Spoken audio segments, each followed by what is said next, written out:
تو اس سے ایک ریئیکشن اس طرح کا آتا ہے کہ اب اس کا حل صرف طاقت ہے، آپریشن ہے، فوجی آپریشن میں ہے۔ لیکن دانشمندانہ راستہ تو یہ نہیں ہے بہرحال۔ اس میں آپ کو ریاست کو اور افواج پاکستان کو بہت ہوش مندی سے کام کرنا ہوگا، لیکن کیونکہ جو سابق انسرجنسی، مشرقی پاکستان میں ہم طاقت کے استعمال کا نتیجہ دیکھ چکے ہیں۔ ایگزیکٹلی ہم تو اس تجربے سے گزر چکے ہیں۔ لیکن ویسے بھی جن علاقوں میں ملک کے، دنیا کے جن علاقوں میں انسرجنسیز ہوئی ہیں اور اس کو قابو پایا گیا ہے، وہ 20-25 سال کا گیم نہیں ہوتا ہے، وہ صدیوں پہ محیط ہو جاتا ہے، اور ان ڈسسیٹسفیکشن صدیوں تک رہتی ہے۔ آپ فوجی آپریشن سے اگر قابو کر بھی لیں گے تو وہاں پہ یعنی بے اطمینانی اور اسٹیٹ سے بغاوت کے لاوا پکتا عناصر رہے گا۔ رہے گا۔ تو اس وجہ سے جو ہم سجیسٹ کرتے ہیں وہ تو یہی کرتے ہیں کہ آپ ملک کی سیاسی قوتوں کو استعمال کریں، پرو پاکستانی جو لوگ ہیں ان کو استعمال کریں، ان کے ذریعے سے کوئی راستہ نکالیں، اور اگر آپ کو اگر مگر کارروائی ڈاکٹر صاحب کرنی کیا بھی یہ ہے۔ حقیقت نہیں ہے کہ بلوچستان میں جو سیاسی قوت ہے وہ چند سرداروں، وڈیروں اور ذمہ داروں کے، جاگیرداروں کے ہاتھ میں ہے، جو اپنے مفادات کے لیے ایک طرف حکومت پاکستان کو استعمال کرتے ہیں، دوسری جانب ان دہشت گردوں کو استعمال کرتے ہیں جو پورے ملک کے لیے بدنامی کا باعث بن رہے ہیں؟ کیا یہ حقیقت نہیں ہے؟ دیکھیں اسٹیٹ کی ایک غلطی یہ رہی ہے کہ انہوں نے سرداروں کے ذریعے سے مسئلہ حل کرنے کی کوشش کی۔ جو پچھلا جو کولیپس ہوا ہے وہ سرداروں کے ذریعے سے کام کرنے کے نتیجے میں کچھ سرداروں نے اچھے کام بھی کیے۔ میں دیکھ رہا تھا ساری رپورٹس، تو اس میں کچھ سرداروں کے نام آتے ہیں کہ انہوں نے بہرحال کچھ اچھے کام کیے اپنے علاقے میں، لیکن بیشتر لوگوں نے، سرداروں نے بھی سوائے اپنی بینک بیلنس اور اپنی جیب بھرنے کے علاوہ اپنے لوگوں کی کوئی خدمت نہیں کی۔ تو اس کی وجہ سے وہ ماڈل جو سرداروں کے ذریعے سے پیس لانے کا تھا وہ تو فلاپ ہو گیا ہے۔ اگر اب بھی وہی کوشش کی گئی تو یہ کوئی رزلٹ نہیں دے گا۔ اب آپ کو ملک کے نامور سیاستدانوں کو استعمال کرنا پڑے گا، جن کی کوئی حیثیت ہو، جو واقعی کچھ کرنا چاہتے ہوں۔ اب یہ کون لوگ ہوں، بڑا یہ ڈیلیکیٹ پروسیس ہے، اس میں اجلت میں نہیں ہوگا۔ جعفر ایکسپریس کا واقعہ یعنی رول آف گیم چینج کرنے کے لیے اگر استعمال کیا گیا، اور رول آف گیم کا مطلب ہے کہ پاور استعمال کریں گے، تو میں سمجھتا ہوں کہ تھوڑی جلدی ہو جائے گی، بہت جلدی ہو جائے گی۔ تو رول آف گیم ضرور چینج کریں، رول آف گیم کو پولیٹیکلی اورینٹ کریں، تب جا کے کچھ ہوگا، اور یہ ہو سکتا ہے۔ دنیا میں بہت مثالیں موجود ہیں۔ یہ دیکھیے نا، حقیقت یہ ہے کہ جو بھی الزامات اب مسنگ پرسنس کا جو معاملہ ہے، اگر آپ اس کو دیکھ لیجئے تو ان ریئلٹی جتنی تعداد بتائی جاتی ہے اتنی تعداد ہے نہیں۔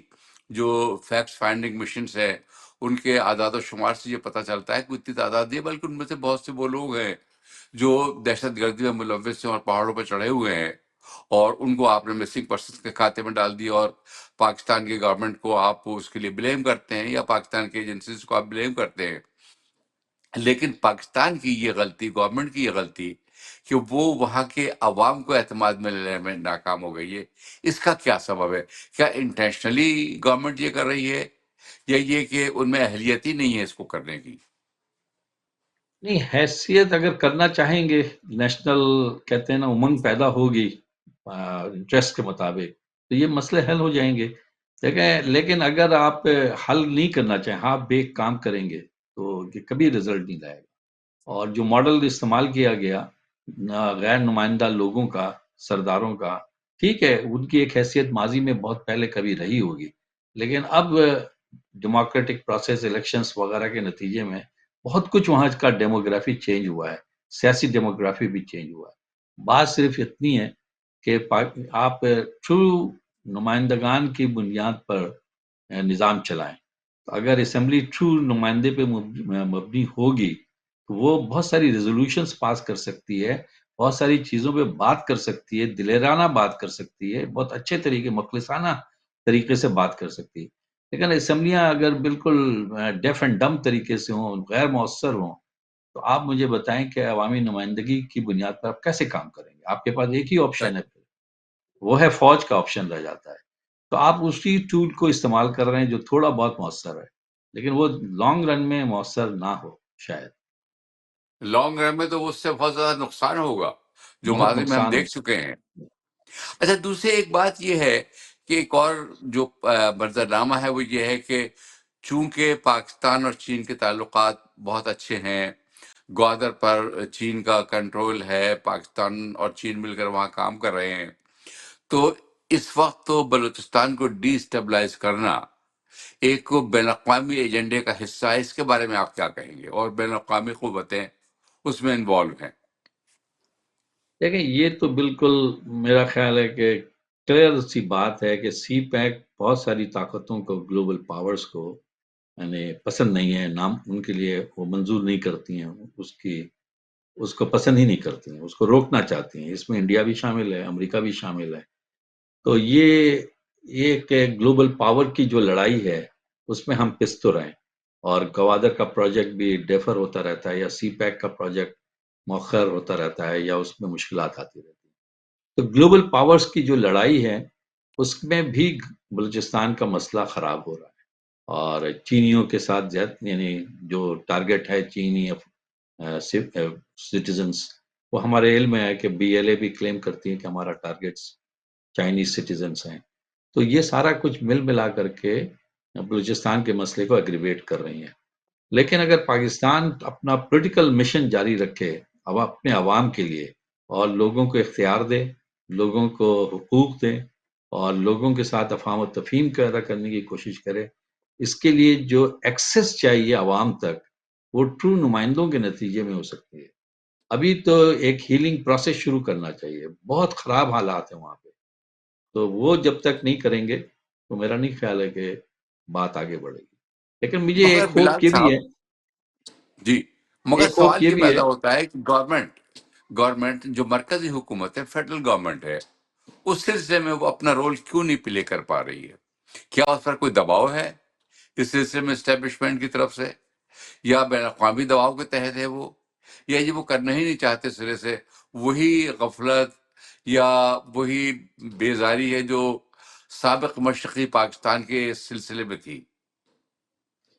بالکل، میں بھی یہی سمجھتا ہوں کہ مرکزی حکومت کو جتنا ایکٹیو ہونا چاہیے تھا، جتنا موٹیویٹ کرنا چاہیے تھا چیزوں کو، وہ نہیں کر پا رہی ہے۔ اس کی وجہ سے بھی بہت پرابلم کھڑے ہو رہے ہیں۔ مرکزی حکومت کے بعد اور بہت سارے ٹولز تھے کہ اس کو استعمال کر کے وہاں کے مسائل کو حل کر لیتے، لیکن مرکزی حکومت بالکل اس وقت یعنی مفلوج ہوئی ہوئی ہے بلوچستان کے حوالے سے۔ تو مجھے صرف تشویش کی بلوچستان نظر، کے حوالے سے یا ویسے بھی اوور آل؟ نہیں اوور آل تو کچھ پروگریس کر رہے ہیں وہ۔ ابھی ظاہر ہے کہ آپ بلوچستان پہ فوکس گفتگو ہے، تو اس میں میرا اپنا خیال ہے جی، کہ few things they are doing, economy تھوڑی بہتر ہوئی ہے اور کئی چیزیں بہتر ہوئی ہیں، لیکن اچھا، بلوچستان تو کے یہ حوالے سے بتائیے کہ ایکٹیو نہیں بلوچستان ہے۔ کے سلسلے میں اگر آپ دیکھیں چین کا رول بھی آپ کو کچھ نظر آتا ہے بلوچستان کی صورتحال میں؟ مطلب in favour of Pakistan? Balochistan کے حوالے سے چین کی خواہش اگر دیکھی جائے تو اس کمپلیکسٹی میں چین کی خواہشات کا بھی دخل تھوڑا ہو سکتا ہے، لیکن بہت زیادہ بھی ہائی لائٹ ہم نہیں کر سکتے۔ مثلا چین کی خواہش ہے کہ اس کی سیکیورٹی، اس کے جو لوگ کام کرنے وہاں آئیں گے اس کی سیکیورٹی وہ خود فراہم کرے۔ تو یہ ایک تھوڑا سا تنازع یا ایک دوری کا سبب ہے، یعنی چین پاکستان ریلیشن شپ میں، اور فوٹ آن گراؤنڈ کی ان کی خواہش ہے۔ تو فوٹ آن گراؤنڈ تو پاکستان کی ساورنٹی کے لحاظ سے بالکل پاسبل ہی نہیں۔ تو اور یہ میرا خیال ہے پاکستان کے اسٹیبلشمنٹ کا بہت ہی اچھا قدم ہے کہ چاہے وہ دوست ہو یا کوئی اور ہو، تو فوٹ آن گراؤنڈ کسی کو الاؤ نہیں کر رہے۔ تو یہ چیزیں حل ہو جائیں گی۔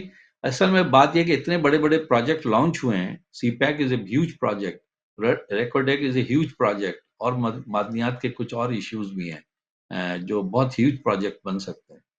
تو اتفاق سے وہ سارے بلوچستان میں ہیں، تو اس لیے بلوچستان میں جو ہلچل اور بے چینی ہے اس کی ایک وجہ ریسورس کا ابلنا بھی ہے۔ ریسورس ان کنٹرول ہو رہے ہیں، ہم اتنے زیادہ جو رپورٹس آ رہی ہیں وہ بے پناہ ریسورسز جنریٹ ہو رہی ہیں۔ تو بات یہ ہے کہ اس کے نتیجے میں ہم ہدف تو بن جاتے ہیں دشمنوں کا، لیکن اس میں اقدامات اور ڈائریکشن ہماری صحیح ہونی چاہیے۔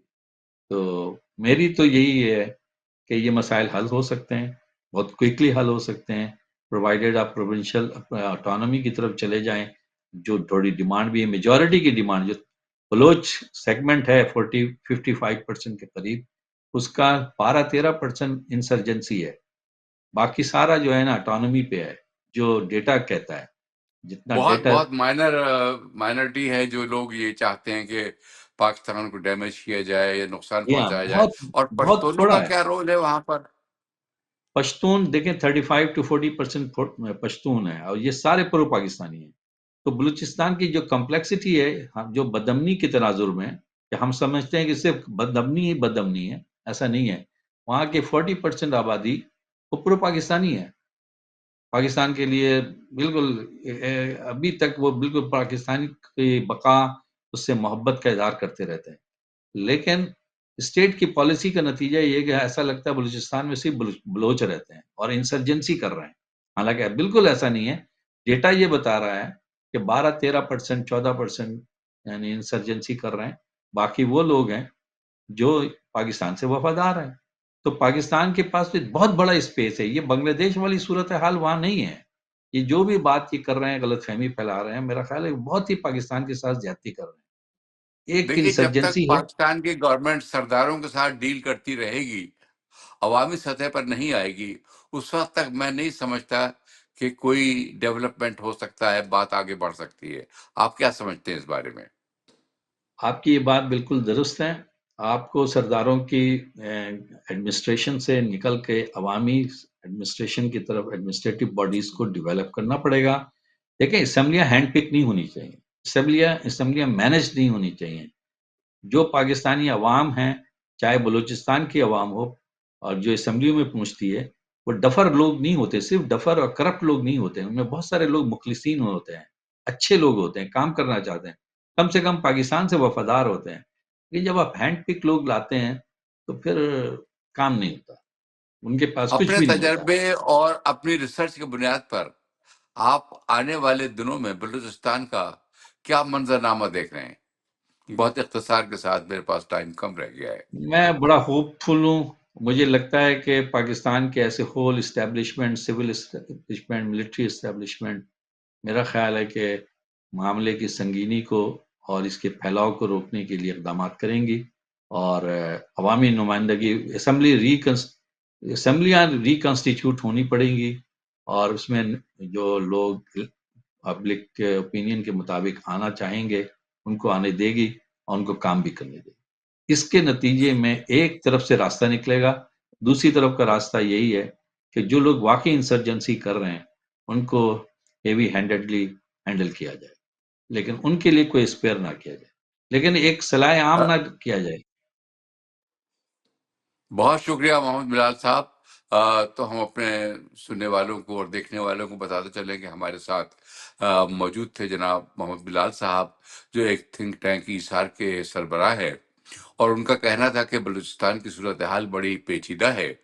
وہاں پر بہت تھوڑی آبادی ہے جو علیحدگی چاہتی ہے یا پاکستان کے خلاف کام کر رہی ہے، لیکن ان کے خیال میں اگر پاکستان کی حکومت عوامی سطح پر آ کر اور وہاں پر مسائل کو حل کرنے کی کوشش کرے گی تو یقیناً یہ مسائل حل ہو سکتے ہیں اور بلوچستان کے مسئلے کو طے کیا جا سکتا ہے. لیکن ان کا یہ کہنا ہے کہ جو لوگ کسی بھی سبب سے، چاہے بین الاقوامی شہ پر، چاہے اپنے طور پر اپنے مفادات کے لیے سنگینی پیدا کر رہے ہیں حالات میں، جنہوں نے ہتھیار اٹھائے ہوئے ہیں، ان سے سختی سے نمٹنا بہت ضروری ہے.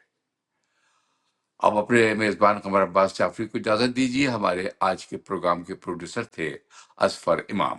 خدا حافظ.